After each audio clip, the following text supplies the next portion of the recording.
Hello, everybody, and welcome to another installment of what is quickly becoming one of my favorite series to do on the channel, where we are breaking down each hero pack. We're trying to figure out what my personal favorite card is, possibly commenting on what is the most powerful card in the pack, but definitely touching on what is my favorite card from my own personal game style, and then wrapping up by looking at the obligation and the Nemesis encounter set. So we'll try to keep it brief. I'm going to try to keep it as brief as I can with our subject matter today, Mr. Wade Wilson, aka Deadpool, because there is a lot to talk about. There's a lot to love, and also, understandably, there is a lot to probably be a little critical of when looking at the Merc with a Mouth. But right up front, I know I didn't do this last time, but I'm going to try to do it every time right up front. I firmly believe that a rising tide raises all ships. So if you like this kind of content, if you like card analysis, go look at the Winning Hand podcast. If you are a big fan of encounter sets and want to know more about the villains and all of their ongoing stuff, including the Nemesis sets when they touch on them, go listen to Critical Encounters. And then in terms of just gameplay series that I enjoy, that I feel like need to get more love, Ray Plays Games. I believe he is still sub 150 subscribers. And I think that is a low number that deserves to be higher. And then Solo Marvel Champion, who I believe just broke 500 as of the time of filming this. So congratulations are due there. That's not what you all came for. Let's get into actually talking about Wade Wilson Deadpool. So we've got Wade Wilson right here, the alter ego. He's got 8 recovery, 6 hand size, 9 hit points. And yes, 8 recovery is just mind-boggling in this context. His ability, Break the Fourth Wall, is an action. Discard a card from your hand, search your deck for a Deadpool event, and add that card to your hand. Limit once per round. This is an ability that I overlook on the regular. It is very powerful, and in my branch timeline episode where I used Deadpool, I overlooked this ability, something that my co-host in that episode was very happy to point out. But in terms of the events you can get, we will be getting to them in just a moment, but I think maybe the ones that you're probably going to see people get to the most are these two. They are ridiculously powerful. They are the kind of thing that you're going to know when you want to get them. We'll get to the analysis of them in just a second, but don't sleep on this ability. I think a lot of people definitely don't, but I certainly did. And the 8 recovery, we're going to get into the context of exactly why that is an appropriate number in just a second. So we've got Deadpool. He has 200 thwart, 200 attack, and 100 defense. And he breaks the fourth wall by adding these extra zeros, which the text will remind you to just ignore them. So he actually has 2 thwart, 2 attack, 1 defense. And the defense is an accurate number because he's probably not going to defend. He is Deadpool Core and X-Force traded. He has 5 hand size and 9 hit points. And his ability is the Regenerating Degenerate, a forced interrupt. When you would be defeated, instead set your hit point dial to 1, change to alter ego form, and add an acceleration token to the main scheme. So when he recovers for 8, once he's on this side, he is very fragile. He could very well easily get killed by damage that affects the alter ego, attacks that affect you regardless of what form you're in. But if he gets to make it to his turn, he can exhaust to gain back up to his full hit points and flip back over. Yes, he will be exhausted. He will not be able to take advantage of that 2 attack or 2 thwart unless we're using another card we will get to in a second. But the 1 defense is accurate because for the most part, you're not going to be defending. You are going to be using some of his cards to get down to a really low life total, take that hit, go to 1, go to alter ego, and just pray that you don't have any spread damage come your way in the intervening time. So before we get to the events, let's talk about his signature ally.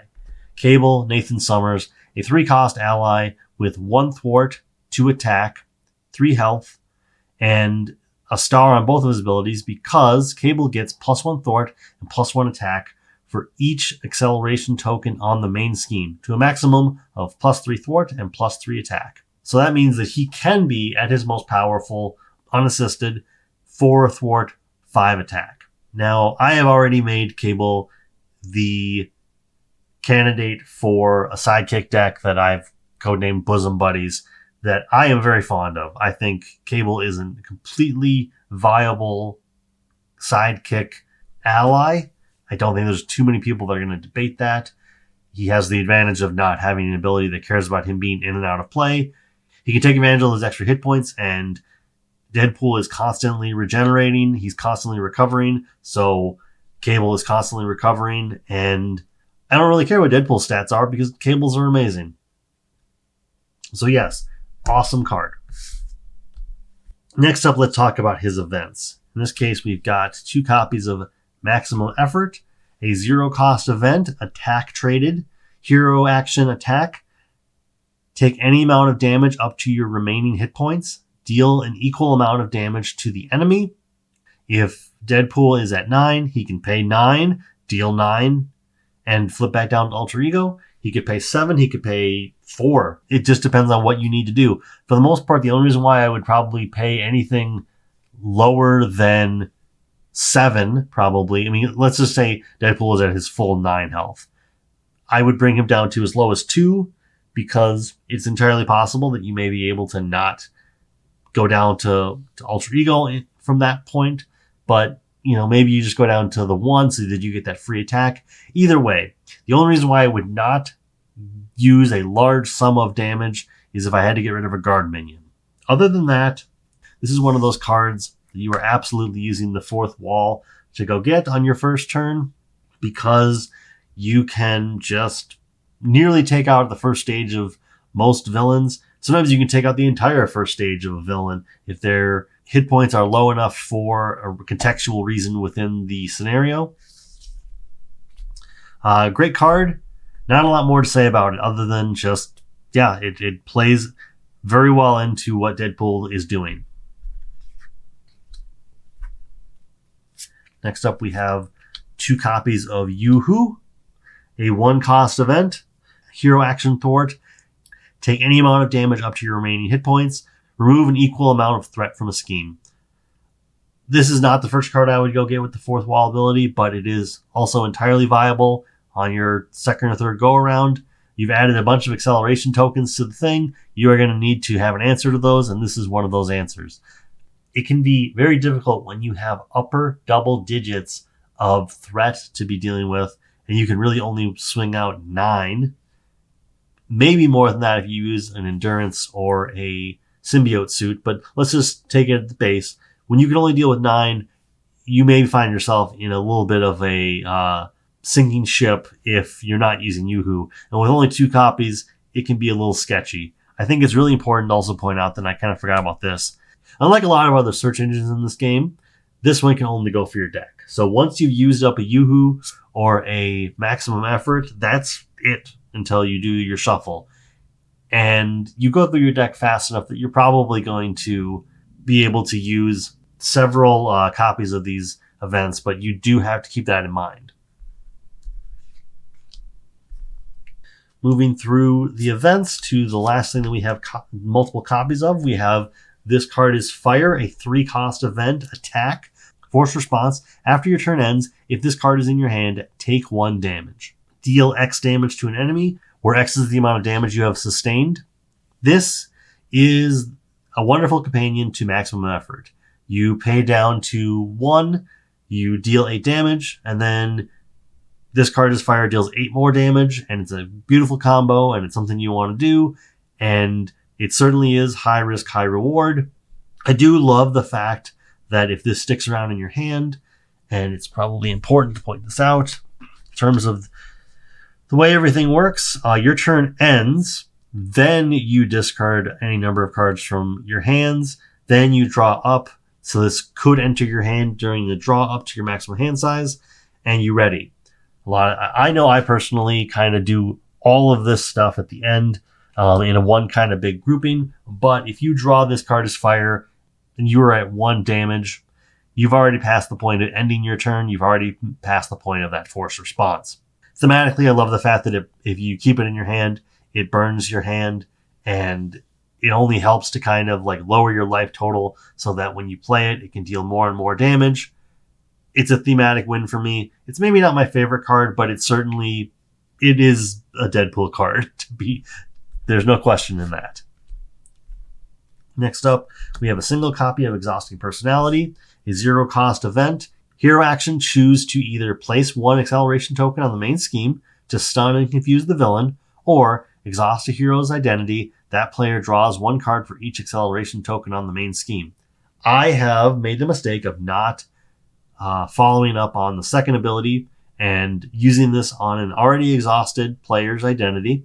Made that mistake. Don't make that mistake. Learn from my lessons. Don't be me. In this instance, this is not something I will normally go get, although on the first turn, if you were to add acceleration token to the main scheme, the rest of the table may look at you like, are you sure you know what you're doing? But you are also stunning and confusing the enemy, which is blanking a full turn, half a turn, 2 turns, depending on the context. And it can be great. Once again, not the first card I go grab, but it's something that I would consider. It's something I would definitely go grab once I am drawing more than 3 cards. I think 3 is the line. If I'm drawing 3 cards, this is wonderful. If I'm drawing more than that, and I have in the past, I have drawn 7 off of this. At that point, you should be winning the game. First of all, if you're contending with 7 acceleration tokens, you better be winning the game. But with 7 cards in your hand, that is 2 turns worth of cards for most heroes that you now should possess. And at that point, if you don't have a way to win, then you are in one heck of a sinking ship. Next up, we have Metaknowledge, a 1-cost event, hero action. When an encounter card is revealed, cancel all of its effects and discard it. Take 1 damage for each acceleration and boost icon in that card's boost area. This is one of those cards that I have never really touched. It probably is great. I've never gone looking for it. It is a card you could go look for. I've never gone looking for it. I've never utilized it, and I may be really missing out. Then we have 2 copies of Deadpool's Katanas, 2-cost upgrade, weapon restricted. Hero action, exhaust Deadpool's Katanas and take 1 damage. Deal 2 damage to an enemy. This attack has piercing. These are great. These get overlooked by me constantly when I play Deadpool, but reliable 2 damage is pretty great. When you are very likely to be exhausted, and so Deadpool himself is not dealing damage, the fact that this can, at that point, you're probably at 9. This takes you down to 7, but you've put 4 damage out into the world. You've maybe taken care of a guard minion, or you are just pummeling the villain, and all power to you. I like these. They're not the first thing I go grab. They're not the most frequent thing that I use. I should use them more. They are great and are well deserving of being in here.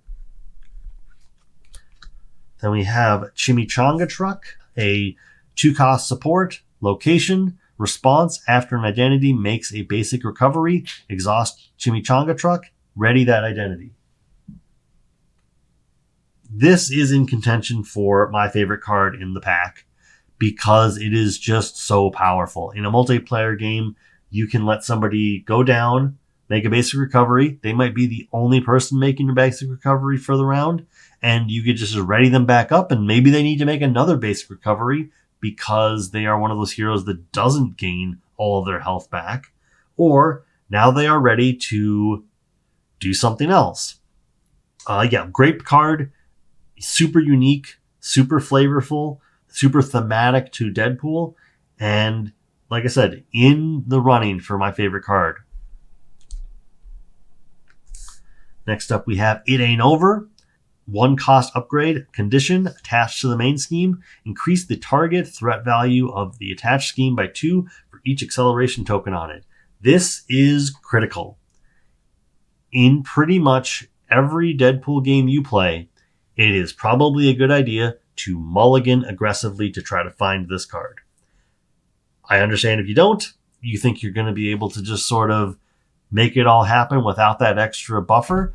But in a single player game, when a boost icon can really add a lot of pace to the villain, this can change the game. Because suddenly that 7 becomes 9, then it becomes 11, then it becomes 13, then it becomes 15, and you are not losing the game. And Deadpool can do a lot of things, but like I said, when you are suddenly facing down 7 acceleration icons, you do not have the time to be handling that every turn. And this takes the pressure off. In a multiplayer game, I would imagine that with 4 players, I have yet to play a 4-player game with Deadpool, but this is probably not going to be as much of an impact because a card like Under Surveillance loses its power with more and more players.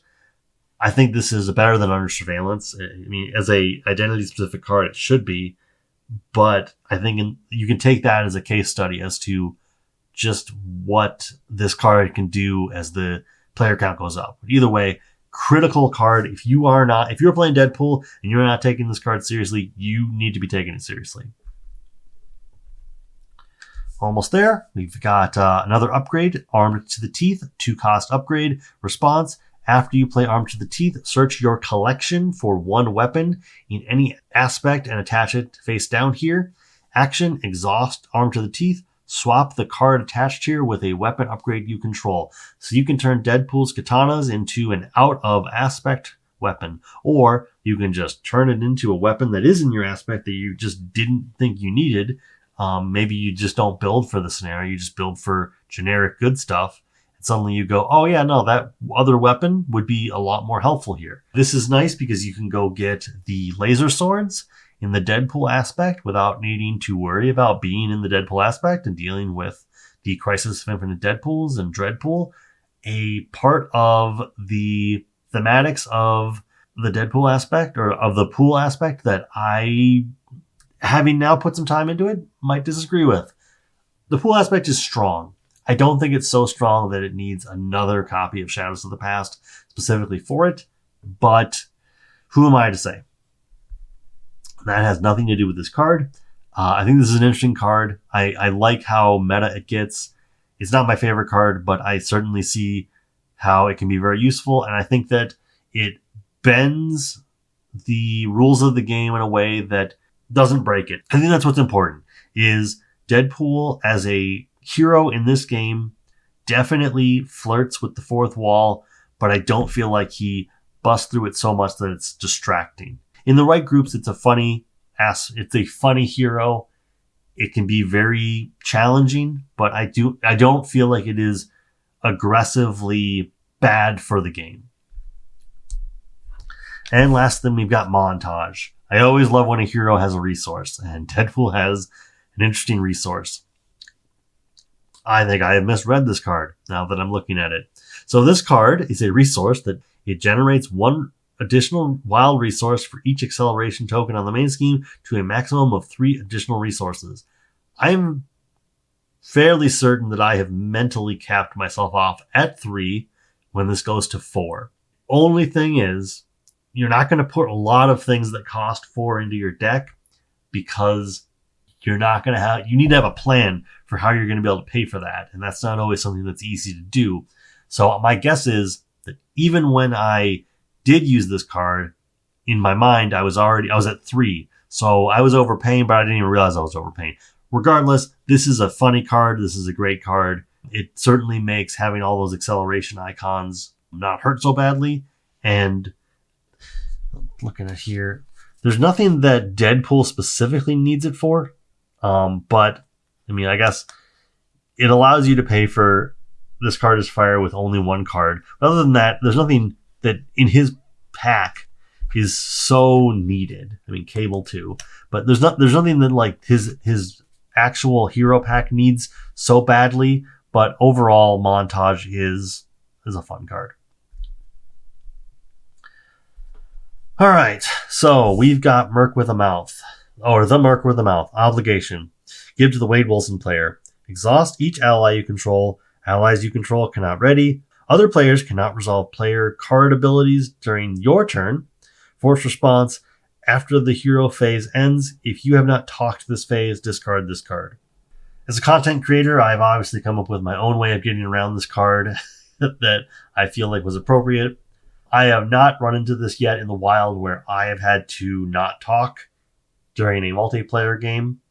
I think this is a fun card. I think it is an obligation that is very thematic to Wade Wilson. I think it is a fun obligation that, once again, is thematic. It exhausts your friends and family. It makes just being around you more difficult. And it really pushes through that theme of, please just don't talk. Please stop talking so that we can get through this, because it is this obligation is such a distraction to the table. I love it, and it made me chuckle, and it still makes me chuckle to this day. Moving on to the encounter set, we have Butler, a minion with 2 scheme, 1 attack, 3 health, scientist traded, force response. When Butler schemes, place that threat on involuntary procedures if able. Its boost ability is you are confused. I had no idea who Deadpool's Nemesis was going to be. This was certainly somebody that I had never heard of, although I have since gone back and reread the run from approximately, I think it was like 2012, 2013 was when the run started. Butler is in I want to say it was about a 4-issue arc where he gets introduced. You find out that like he did all this stuff to Wade Wilson that sort of bring into question parts of what was real and not real about Wade's mercenary life. And then by the end of it, he is defeated and no longer around. There's not a lot to say about him as a comic book character, but I do think that as a Weapon X scientist in this involuntary procedures, starts at 6th threat, has a force response. After Deadpool takes any amount of damage, place 1 threat here. If there is 10 or more threat here, remove this card from the game. Has a crisis hazard icon, crisis icon. It gives you additional encounter card. So I like the fact that just taking damage will naturally get rid of this card. I like that Butler scheming will naturally get rid of this card, and that you probably want it to get off the table eventually, but you can just let it do its thing. And that's interesting. It's an interesting side scheme. It's pretty benign. It's never been the first thing that I've wanted to get off the table, but at the same time, an extra encounter card is something that a lot of people have problems with when you look at something like Symbiote Suit, and this is not giving you any of the benefits of Symbiote Suit, so I understand how in a multiplayer game this is going to make other people probably more anxious than you are. Next up, we've got 2 copies of Mutated Soldier. 1 scheme, 2 attack, 5 health, Mutate Soldier with toughness, force response. After Mutated Soldier activates, heal all damage from it. So this is a very interesting minion, because you have to break the tough and then you have to get 5 damage through. For Deadpool, that's not a big deal. He can just, attack for 2 and then maximum effort for 5 and you've gotten rid of it. But in a situation where this is allowed to get out of control, dealing 5 damage in 1 attack is something that a lot of heroes can do. But I will say that this is something that you don't necessarily need to worry about, but I understand how if you find yourself in a situation where 2 damage every turn is going to be a problem, this is going to be a problem. Lastly, we have Tabula Rasa 16, a attachment attached to your identity. Treat your identity's printed text box as though it were blank except for traits. So this is one way to kill Deadpool. And this is one way to stop Wade Wilson from going to grab events.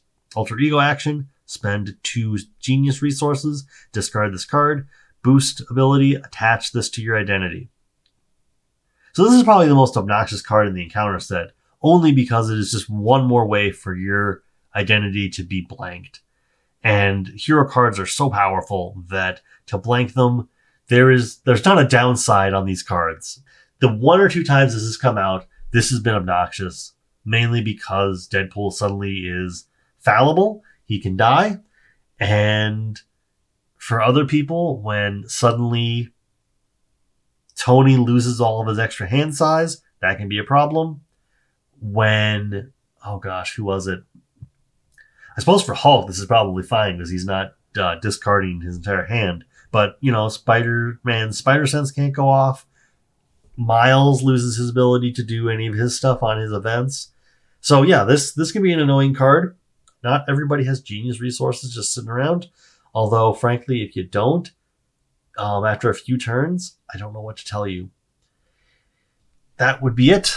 We have now gone through everything to do with our buddy Wade Wilson, the Merc with a Mouth. I think Deadpool is not my favorite hero by any stretch, but he is, like I said about Bishop last episode, I thought he might be in my top 10. I know Wade is in my top 10. Now, I don't know necessarily where. He might be 8, he might be 6, but I love the theme we have here. I love everything about what Deadpool does, and I love the risk reward. And when I'm looking to just deal a bunch of damage and be a little obnoxious and kind of funny, this is the hero I reach for, and hopefully I will find a way to make more content with him in the future. But until next time, I am open to whatever information or whatever things you'd like to be further covered in this kind of stuff. We've run long. I knew we would run long. I hope you have a great day, and I will see you next time when we talk about X-23. Have a good one.